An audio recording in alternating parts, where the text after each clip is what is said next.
Bakit ang hirap maghintay?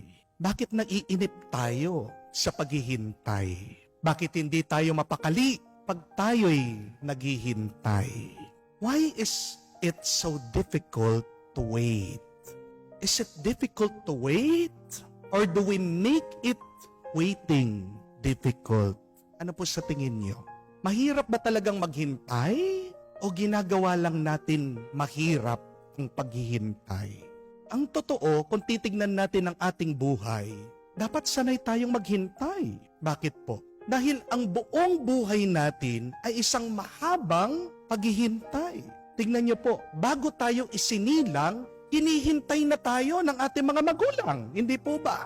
Pagkalabas mo, pag pinanganak ka, ano yung hinihintay ng mga magulang mo sa iyo? Yung magsalita ka, yung gumapang ka, yung tumayo ka na mag-isa. Hindi po ba?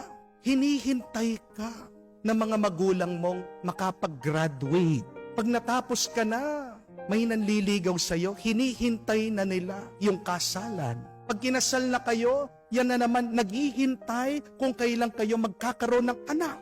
Hinihintay nyo, kailan nyo matatapos ang inyong mga utang, kailan nyo matutuparan ang inyong mga pangarap, kailan mo makukuha ang iyong dream house, makukuha ang iyong dream car. Hinihintay mo yung panahon na kung saan makakapagbakasyon kayo. Pag may sakit ka, hinihintay mo na gumaling ka. Pero pag naratay ka na sa kama, pag sinabi ng doktor wala na, anong hinihintay mo?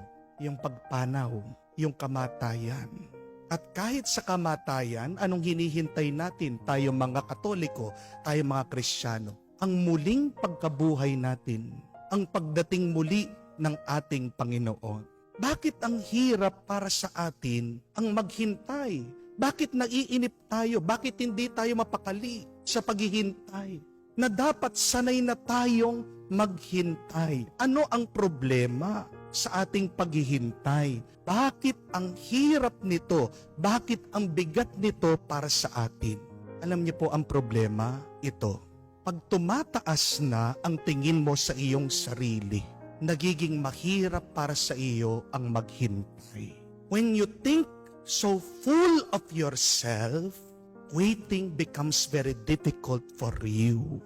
Pag nagiging self-centered ka, pag nagiging mayabang ka na, pag iba na ang tingin mo sa iyong sarili, ayaw mo nang maghintay. Di niyo po ba napansin yun?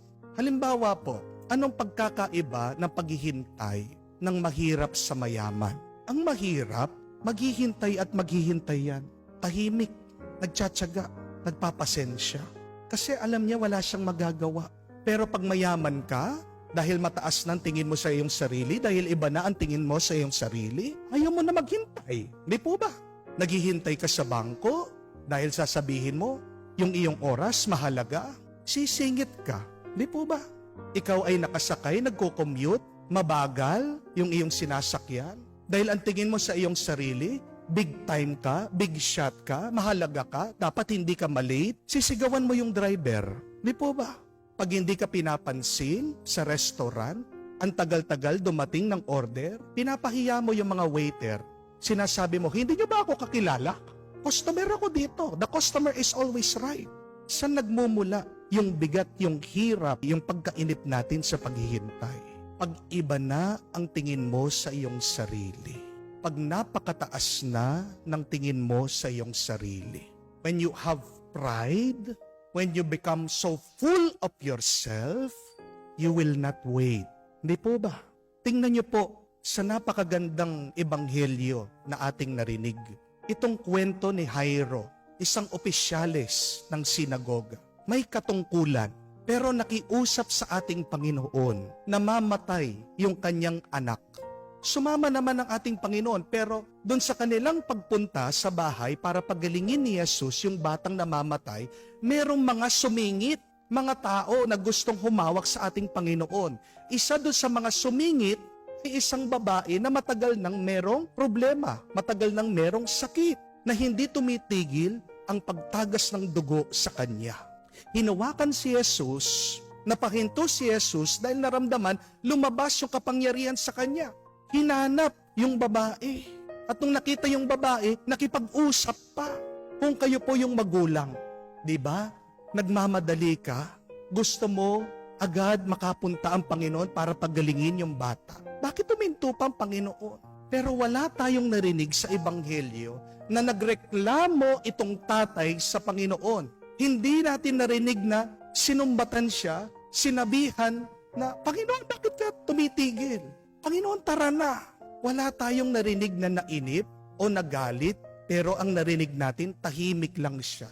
Pinabayaan niya ang Panginoon. Kahit na meron din siyang sariling problema, kahit na siya'y nagmamadali, kahit na gusto niyang habulin yung buhay ng kanyang dalaga. Bakit naging mapagpasensya siya sa paghihintay? Kasi nauunawaan ni Jairo na siya ay nakikiusap lang.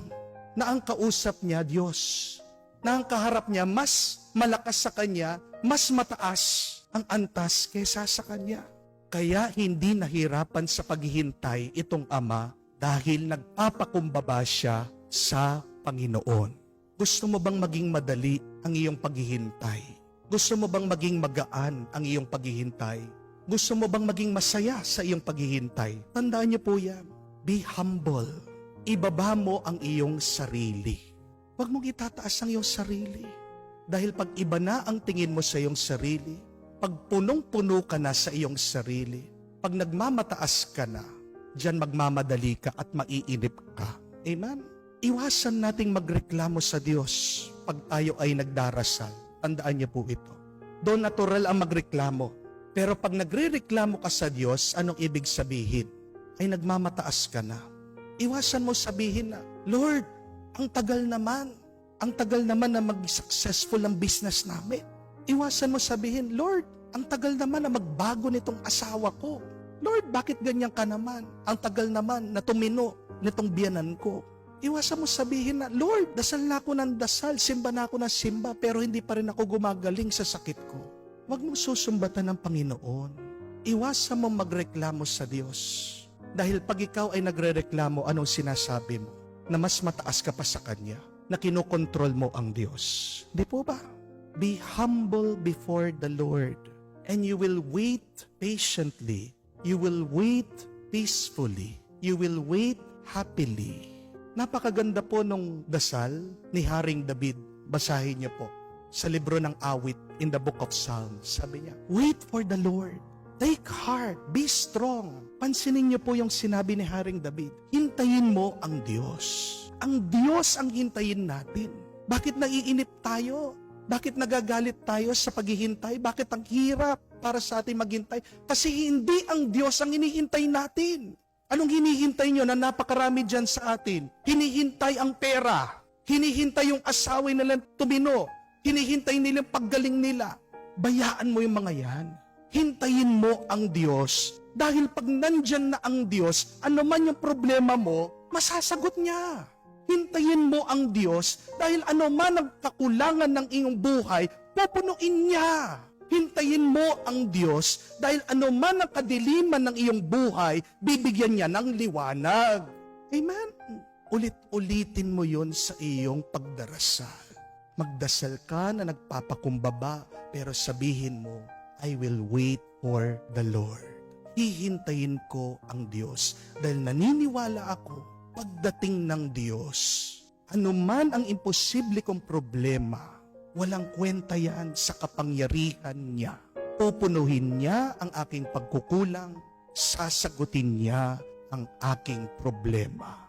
Ang magbibigay ng lakas sa iyo, ang magbibigay ng kapayapaan sa iyo, ang magbibigay ng saya sa iyo sa iyong paghihintay ay ang Diyos.